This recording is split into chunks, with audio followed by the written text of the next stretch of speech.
Hello everyone and welcome back to another video. It's been a while since the last one, but now I'm back. And today we're going to be doing a problem from the 2021 USAPhO and it's question A2, flashlight. It's a pretty simple and straightforward relativity problem, but nonetheless it's pretty instructive. Alright, let's start with part A, or actually let's read the question first. Alice the mad scientist, traveling in her flying car at a height h above the ground, shoots a beam of muons at the ground. Bob, observing from the ground a distance r much greater than h from Alice's car, decides to check some facts about special relativity. Assume the muons travel extremely close to the speed of light in Alice's frame. Alright, part A.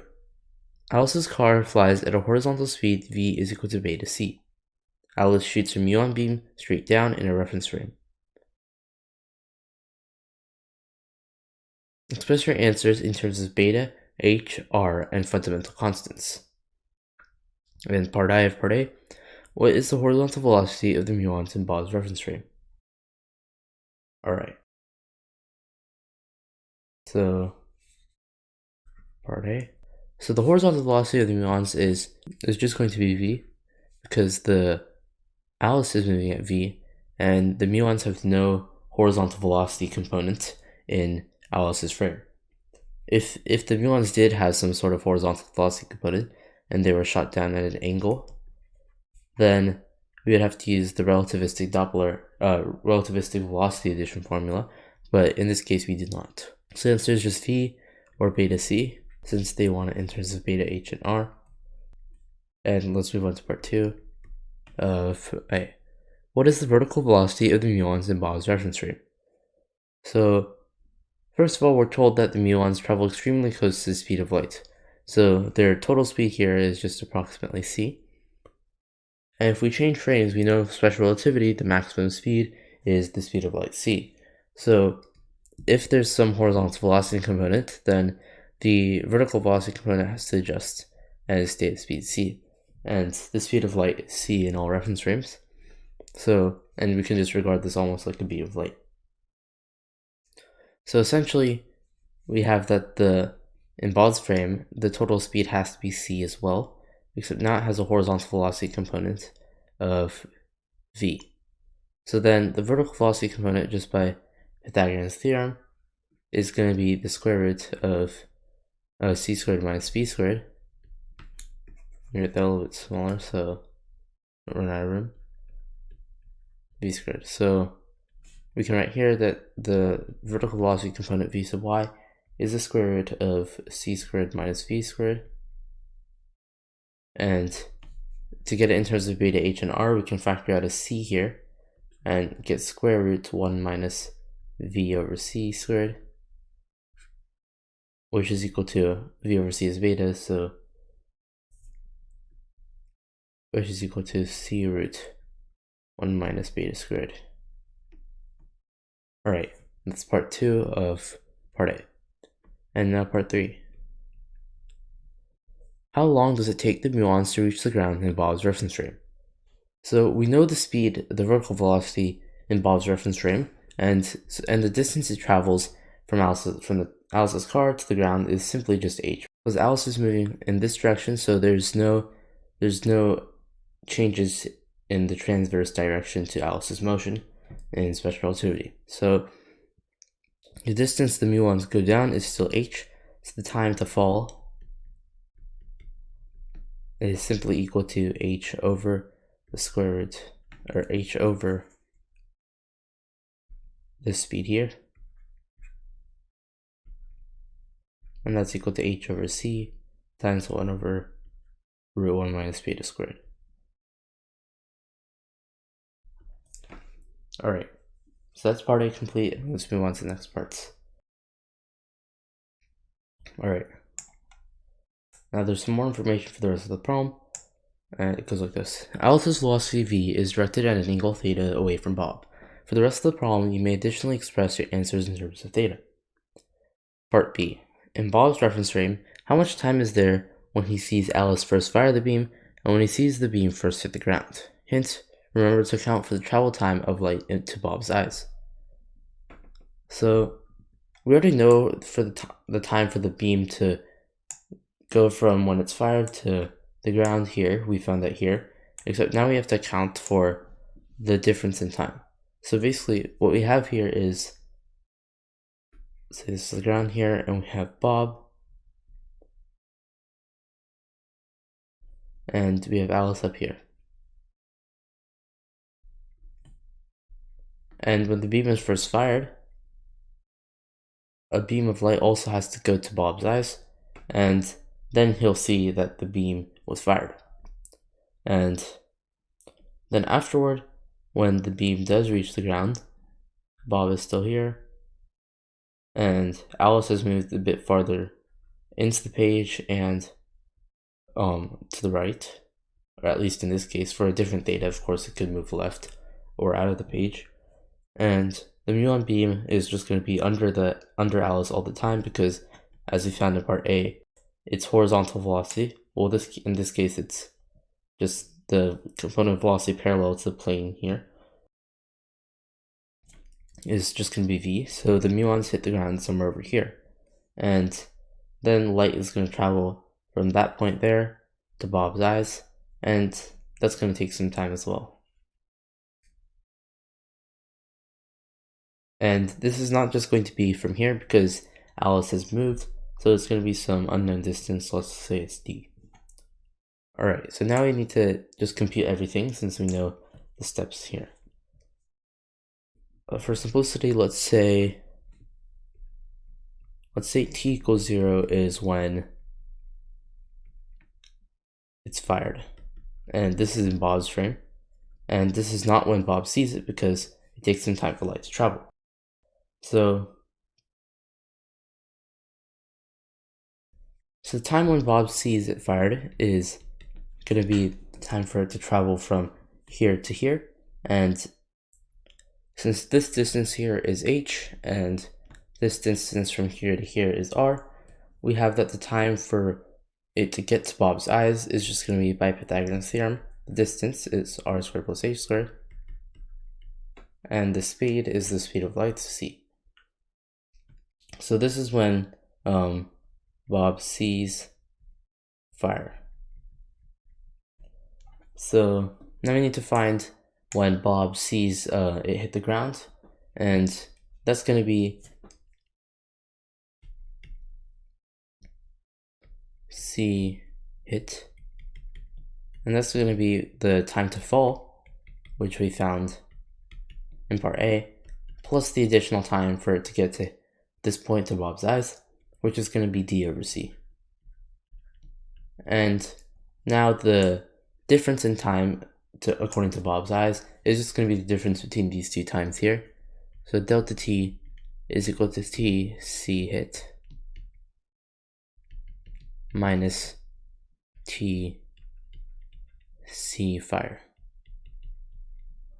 and that's going to be t to fall, which we can substitute in from part A as h over c 1 over root 1 minus beta squared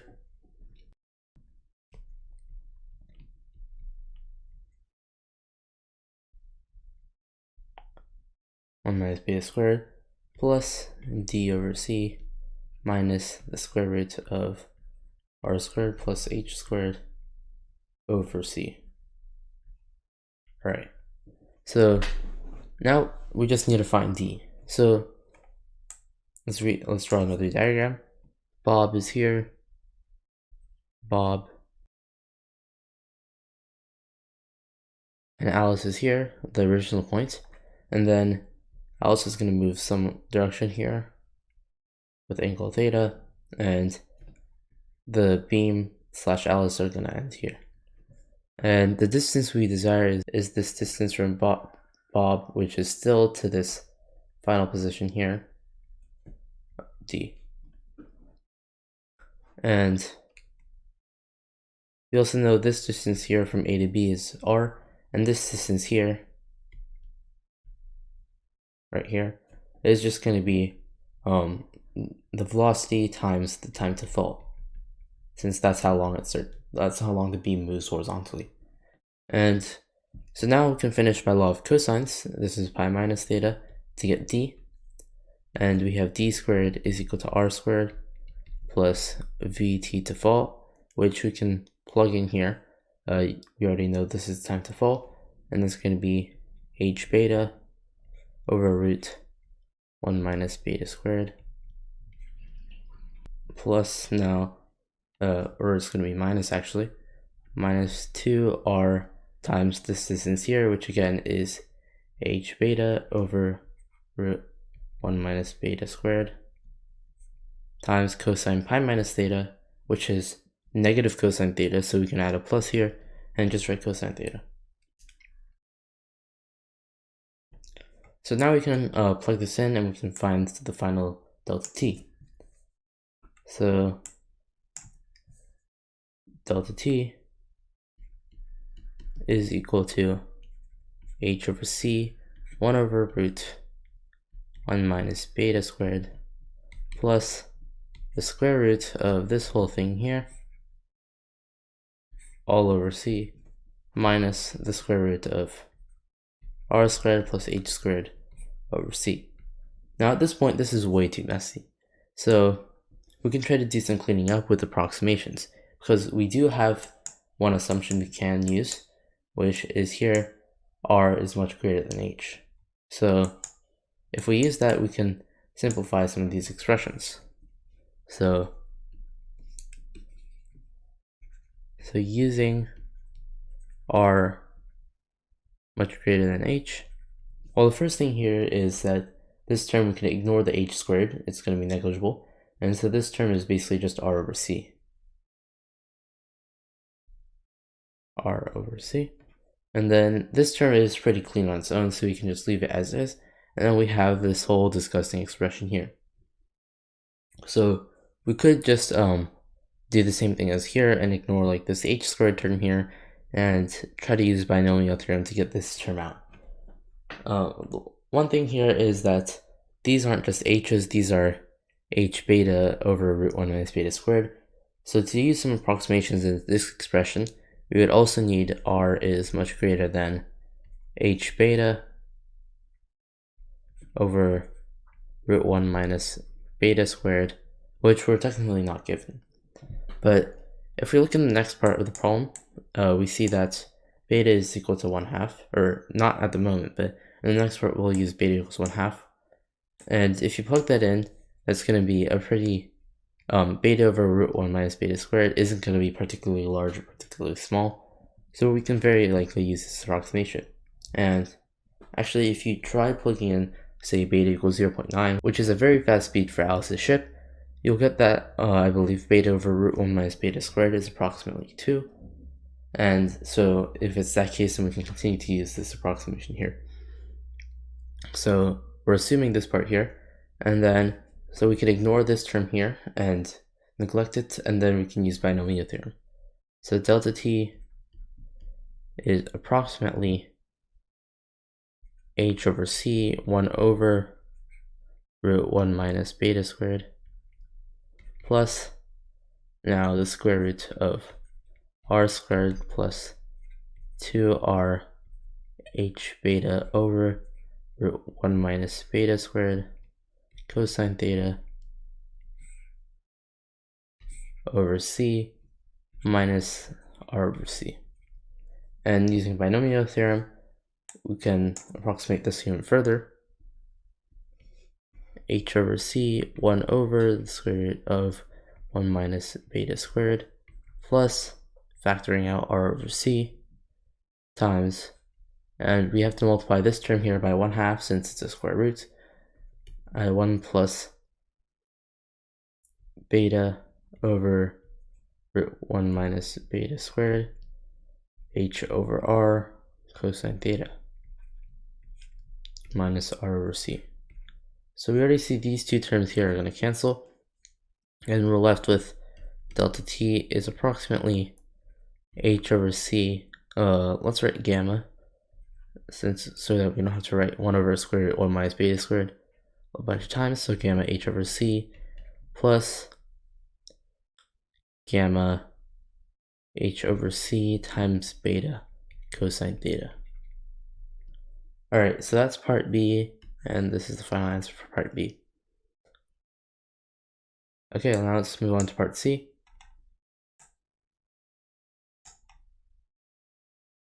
In this part, assume that beta is equal to 1/2. Does there exist a value of theta so that the time it takes the muons to hit the ground in Alice's frame is equal to the time taken according to Bob's eyes in Bob's frame? If so, find the value of theta in degrees. If not, briefly explain why not. So, we already found the time it takes according to Bob's eyes, and the time it takes according to Alice's eyes is pretty trivial or according to Alice's frame. It's pretty trivial since Alice's frame is just a still spaceship and a beam at speed c going down, so it's just going to be h over c. So we basically set delta t equal to h over c, and we can cancel some stuff, and that implies that 1 is equal to gamma plus gamma beta cosine theta. So we need to know if this is possible for beta equals 1/2. So if we use beta is equal to 1/2, then gamma is equal to 1 over the square root of 1 minus 1/4, which is 2 over root 3. So essentially our equation is going to be 1 is equal to 2 over root 3 times 1 plus 1/2 cosine theta. So we can just rearrange some terms here, and this gives us that root 3 over 2 is equal to 1 plus 1/2 cosine theta, which just implies that, multiplying 2 out, cosine theta is equal to 2, or is equal to, sorry, root 3 minus 2. And root 3 is around 1.7, so this is around minus 0.3, which is which is greater than -1 and less than 1. So there is a possible theta. And to find that theta, we just take the arc cosine, so theta is equal to arc cosine root 3 minus 2, and I believe this is around 105 degrees. Okay, so that's part C, and it's possible, and this is the angle. Of course, you could get the opposite angle here on the other side, but that's just symmetric and it doesn't really matter. Alright, now the last part, part D. Suppose Alice is carrying a radio transmitter set to frequency f. To what frequency would Bob have to set his radio receiver in order to receive Alice's transmission?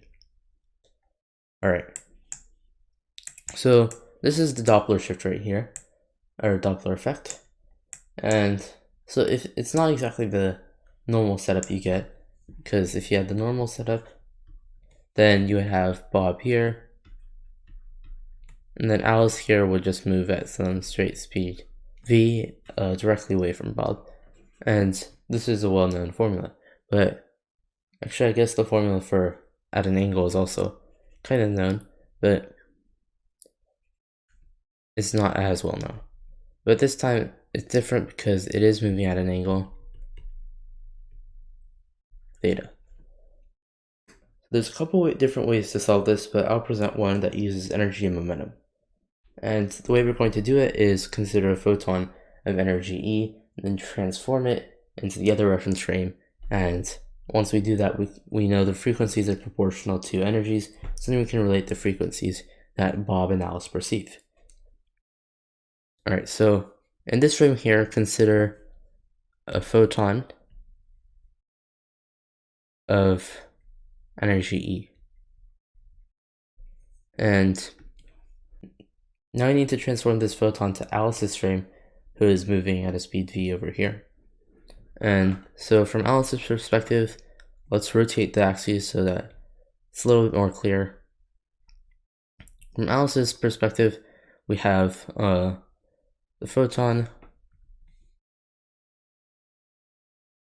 We have the photon over here, which is moving at some angle theta. And we can see that if you extend this line here, it moves at an angle theta, according to Alice. And so this is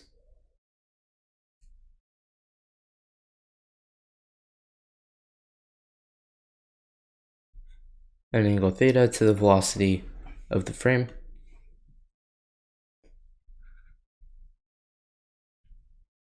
Theta, and it's in a frame moving v this way.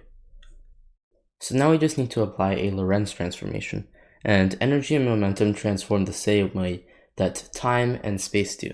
So the way I like to remember Lorentz transformations is with this handy matrix here: gamma, gamma, beta, gamma, beta, gamma. And for energy and momentum, we have E and P sub x here, and that's going to be equal to E prime and P sub x prime.